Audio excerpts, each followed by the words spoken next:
Assalamualaikum warahmatullahi wabarakatuh. Kali ini saya akan menjelaskan materi terkait mata kuliah Peradilan Agama dan Komplikasi Hukum Islam. Materi yang saya ambil yakni terkait asas sumber serta susunan hierarki hukum peradilan agama, yang dimana dosen mata kuliah pengampu yakni Bapak Ahmad Sukron SH.MH. Nah, sebelum memasuki pada materi berikutnya, yakni perkenalkan dulu, nama saya Ari Setia Pangestu dengan NIM 2074201001446, Fakultas Hukum semester 6, Universitas Merdeka Pasuruan. Bab yang pertama yakni asas hukum peradilan agama. Nah, ada 10 asas yang saya kembangkan pada kesempatan kali ini, yakni yang pertama asas personalitas keislaman, di mana dasar kewenangan pengadilan agama yakni ditentukan dengan keislaman sebagai subjek hukumnya. Jadi hanya orang Islam saja yang bisa diadili di peradilan agama. Kemudian ada asas kebebasan. Asas kebebasan ini yang dimaksud kebebasan itu bebas dari campur tangan kekuasaan negara lainnya, bebas dari paksaan, kemudian dari pihak luar kekuasaan kehakiman. Kemudian ada asas wajib mendamaikan. Jadi pada peradilan agama ini lebih ditekankan untuk peradilan keluarga. Jadi untuk mencari win-win solution, bagaimana antar pihak yang berperkara itu bisa didamaikan sebelum proses persidangan. Kemudian ada juga asas sederhana, cepat, dan biaya ringan. Jadi maksudnya itu sederhana itu prosedurnya itu penerimaan suatu perkara itu mudah, nggak diperbelit-belitkan. Kemudian cepat, alokasi waktu yang tersedia itu dalam proses peradilan itu lebih cepat. Kemudian biaya ringan, tentunya harga biaya perkara itu terjangkau bagi para pencari keadilan. Kemudian ada asas persidangan terbuka umum. Nah, maksudnya jadi pada setiap pemeriksaan berlangsung dalam sidang pengadilan itu berkenan siapa saja yang hadir. Tetapi perlu digarisbawahi atau ada pengecualian, yakni terkait gugatan cerai atau cerai talak. Itu sesuai dengan pasal 59 ayat 1 Undang-Undang Nomor 7 Tahun 1989. Kemudian ada asas legalitas dan bersamaan. Maksudnya itu yakni asas legalitas, yakni semua tindakan itu berdasarkan hukum. Kemudian kalau asas persamaan, setiap orang mempunyai hak dan kedudukan yang sama di muka hukum. Kemudian ada asas aktif memberi bantuan. Jadi maksudnya di sini hakim yang memimpin persidangan itu bersifat aktif dan bertindak sebagai fasilitator sesuai dengan pasal 58 ayat 2 Undang-Undang Nomor 7 Tahun 1989. Kemudian ada juga asas hakim bersifat menunggu. Jadi inisiatif perkara itu datangnya dari pihak yang berkepentingan dan hakim hanya bersifat menunggu datangnya masuknya perkara. Kemudian ada juga asas audi et alteram atau sering disebut dengan pihak yang berpihak itu harus diperlakukan sama di depan hukum. Kemudian ada asas putusan pengadilan disertai alasan. Nah, yang dimaksud ini tuh ya hakim dalam menjatuhkan putusan harus disertai dengan alasan, bertujuan agar hakim bersifat objektif dengan memberikan alasan dan pertimbangan cukup terhadap putusan yang dijatuhkan. Nah, subbab yang kedua yakni terkait sumber hukum peradilan agama. Jadi ada beberapa, yakni hukum Islam yang bersumber dari Al-Quran dan Hadis. Ada Undang-Undang Nomor 1 Tahun 1974, ada Undang-Undang Nomor 7 Tahun 1989, ada Peraturan Pemerintah Nomor 9 Tahun 1975, ada Peraturan Pemerintah Nomor 28 Tahun 1977, ada Instruksi Presiden Nomor 1 Tahun 1991 tentang kompilasi hukum Islam, kemudian Peraturan Menteri Nomor 2 Tahun 1987, kemudian jurisprudensi, dan tentunya ilmu pengetahuan hukum dalam kitab-kitab fikih.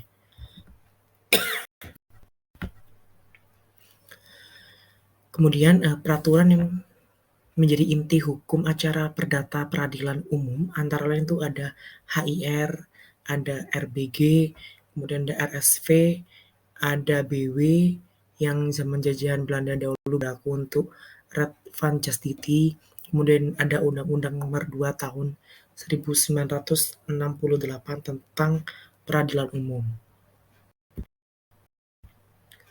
Kemudian peraturan tentang acara perdata yang sama-sama berlaku bagi peradilan umum dan peradilan agama itu sebagai berikut. Ada Undang-Undang 1945 Pasal 24 tentang kekuasaan kehakiman. Kemudian ada Undang-Undang Nomor 48 Tahun 2009, Junto Undang-Undang Nomor 40 Tahun 2004, Junto Undang-Undang Nomor 35 Tahun 1999, Junto Undang-Undang Nomor 14 Tahun 1970 tentang pokok-pokok kekuasaan kehakiman. Kemudian ada Undang-Undang Nomor 14 Tahun 1985 tentang Mahkamah Agung.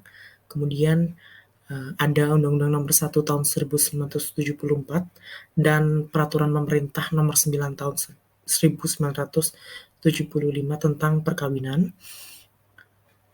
Pelaksanaannya. Kemudian Undang-Undang Nomor 50 Tahun 2009 Junto Undang-Undang Nomor 3 Tahun 2006 Junto Undang-Undang Nomor 7 Tahun 1900 ya, yang terkait peradilan agama dan tentunya aplikasi hukum Islam. Nah, subbab yang terakhir yakni susunan hierarki di pengadilan agama. Berikut ini adalah struktur kekuasaan kehakiman di Indonesia sebelum amandemen Undang-Undang Dasar 1945.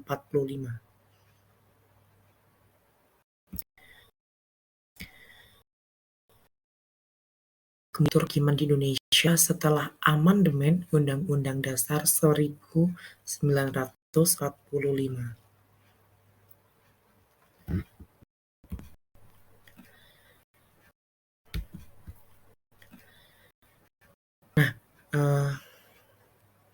Terkait kekuasaan kehakiman, jadi kekuasaan kehakiman itu yang paling atas, kemudian di bawah ada Mahkamah Agung dan Mahkamah Konstitusi, kemudian ada peradilan umum, peradilan agama, peradilan militer, serta peradilan tun. Kemudian terkait perubahan yang terjadi dalam Undang-Undang Nomor 4 Tahun 2004, yakni pada tahun 1999 berdasarkan Undang-Undang Nomor 35 Tahun 1999 dilakukan tahap pengalihan organisasi, administrasi, dan finalisasi di bawah kekuasaan Mahkamah Agung dari di bawah kekuasaan Departemen Agama. Kemudian organisasi administrasi dan finansial Badan Peradilan Agama di bawah kekuasaan Mahkamah Agung. Pengalihan tersebut dilaksanakan paling lambat tanggal 30 Juni 2004. Kemudian semua pegawai Direktorat Pembinaan PA pada Departemen Agama menjadi pegawai Dirjen Badan PA dan MA. Pegawai PA dan BTA menjadi pegawai MA. Kemudian semua pegawai yang menduduki jabatan struktural pada Direktorat Pembinaan PA Departemen Agama menduduki jabatan pada Dirjen, Badan PA, dan MA. Kemudian semua aset milik barang inventaris di PA dan PTA beralih menjadi aset milik barang inventaris MA. Nah, kemudian terkait tempat kedudukan. Jadi pengadilan agama berkedudukan yang di ibu kota atau kabupaten, tentu daerah hukumnya itu meliputi wilayah kabupaten atau kota.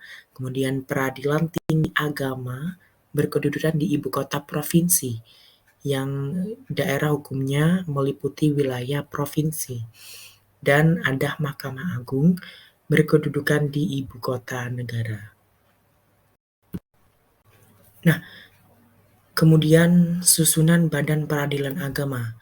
Jadi yang pertama ada pengadilan tingkat pertama, yakni pengadilan merupakan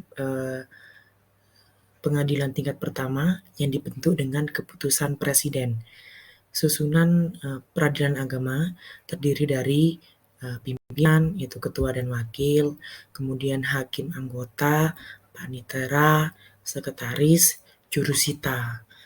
Nah, wewenang dari pengadilan agama yakni memeriksa, memutus, menyelesaikan perkara di bidang perkawinan, waris, wasiat, hibah, wakaf, zakat, infak, sedekah, dan ekonomi syariah. Kemudian pengadilan tingkat banding, yakni pengadilan tinggi agama yang merupakan pengadilan tingkat banding atau tingkat terakhir yang dibentuk dengan undang-undang. Susunan pengadilan tinggi agama terdiri dari pimpinan, tentunya ketua dan wakil ketua, kemudian ada hakim anggota, yakni hakim tinggi, kemudian ada panitera, ada sekretaris. Nah, wewenang dari pengadilan tinggi agama yakni memeriksa, memutus, dan menyelesaikan perkara yang menjadi kewenangan pengadilan tinggi agama di tingkat banding.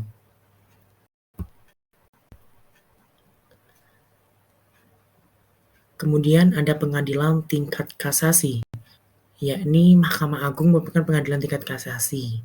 Susunan Mahkamah Agung terdiri dari ada pimpinan, yakni ketua, kemudian ada 2 wakil ketua, dan beberapa ketua muda.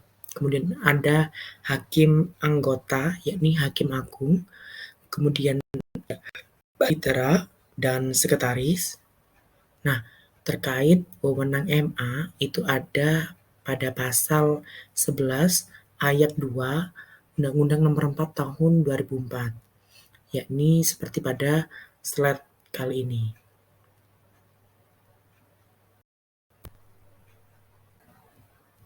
Nah, selesai juga penjelasan dari saya terkait materi, asas, sumber, dan susunan hierarki pada peradilan agama. Dari saya sekian, terima kasih. Wassalamualaikum warahmatullahi wabarakatuh.